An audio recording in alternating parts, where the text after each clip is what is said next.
خدمتتون هستیم با پخش زنده و مستقیم یکی از حساس‌ترین بازی‌های هفته 22 رقابت‌های لیگ برتر فوتبال کشورم. دو تیم پرطرفدار فولاد خوزستان و سپاهان اصفهان.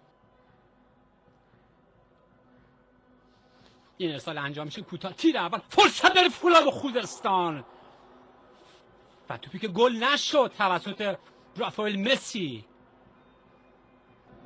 ببینیم ما هم در صحنه آهسته توپی که فرستاده شده، ضربه پای چپ مسی، یه ارسال بلند در محوطه جریمه، فرصت داره فولاد خوزستان.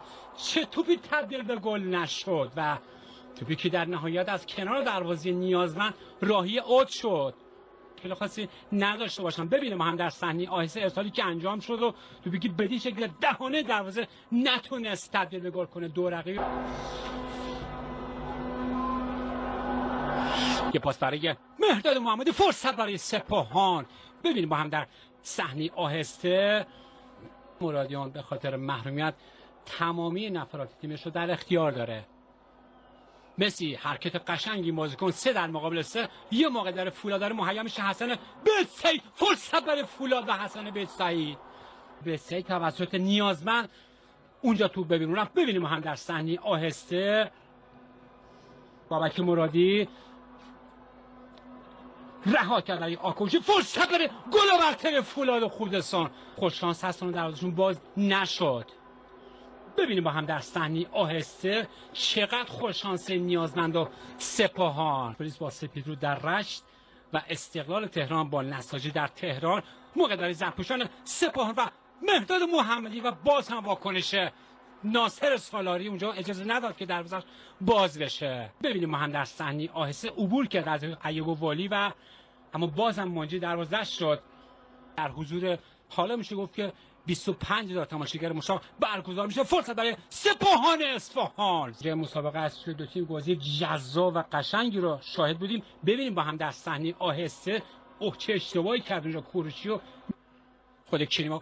یه ارسال بلند پشت مدافعین فولاد، یزدانی مقدم، فرصت برای سپاهان و گل اول این دیدار. ضربه‌ای که در حین ناباوری از روی دروازه فولاد راهی اوت شد. امروز در شهر اصفهان به اهواز میان تا از سپاهان حمایت کنن. ببینیم ما هم در صحنه آهسته گرفتن سهمی آسیا می جنگن. یه موقع در فولاد داره مهیا میشه حسن بتسعید، ضربه سرش. ببینیم ما هم در صحنه آهسته ارسالی که انجام شد، اونجا دروازه رو کجید حسن بتسعید روی سر جعفری، ضربهش در واقع سپری شده. فولاد خوزستان 0 سپاهان اصفهان 0. توپگیری سجاد شهباززاده، خود سجاد کاس عالی برای مهرداد محمدی، فرصت برای سپاهان و سجاد شهباززاده و اعلام ضربه پنالتی به سود سپاهان اصفهان. از سوی قاضی میدان اعلام شد تعادل بازیکن سپاهان شهباززاده و هم خورد. تصمیم داور. ببینیم با هم در صحنه آهسته حرکت محمدی، پاس در ارزش.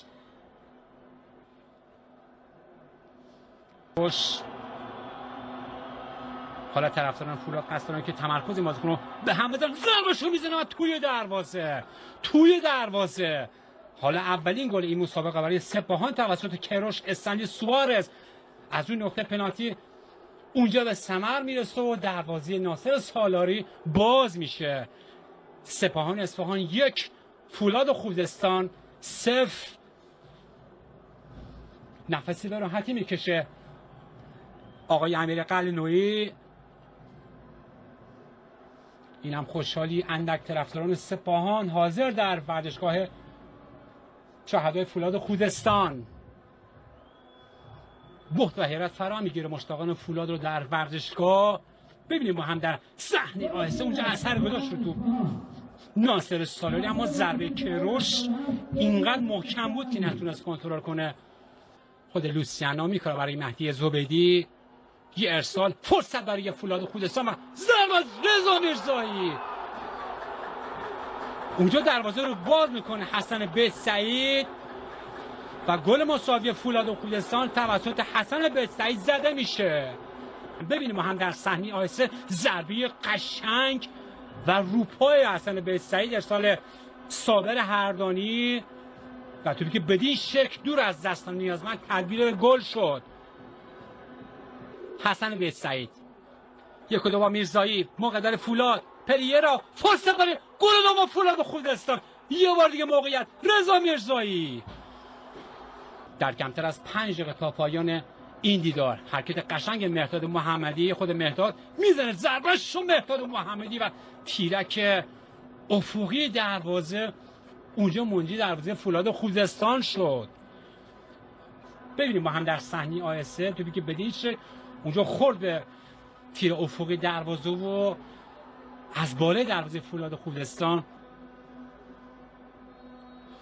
حرکت بیت سعید مستقیم به سمت توپ دروازه سپاهان و باز هم درخشش نیازمند در کنار زمین همانند همتای خودش قلعه‌نویی آروم قرار نداره. ببینیم با هم در صحنه آیسه این بار رضا میرزایی، خود رضا، بیت سعید با پای چپ روی دروازه سپاهان، محمدی کریمی بده چون سپاهان قرار گرفت. حرکش بهیرانی فرصت برای سپاهان و اعلام آفساید. این بار اونجا در منطقه آفساید حضور داشت مهداد محمدی. توپگیری بیت سعید و سود پایان این مسابقه با تساوی 1-1